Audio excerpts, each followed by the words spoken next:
Hello everyone and welcome to Online Help Guide. Today in this video, I'm going to show you how to download Commonwealth mobile banking app. So without any further ado, let's dive right into it.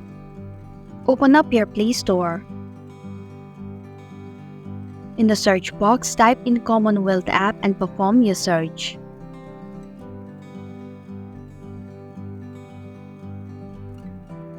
Tap on the application. Then tap on the install button to begin the downloading process. It will take a while to download the app.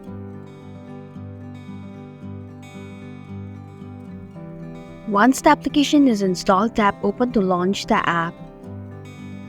And that's it.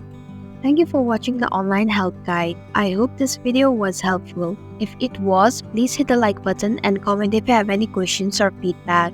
Also, if you are new to our channel, please subscribe and hit the bell icon so that you don't miss our upcoming videos.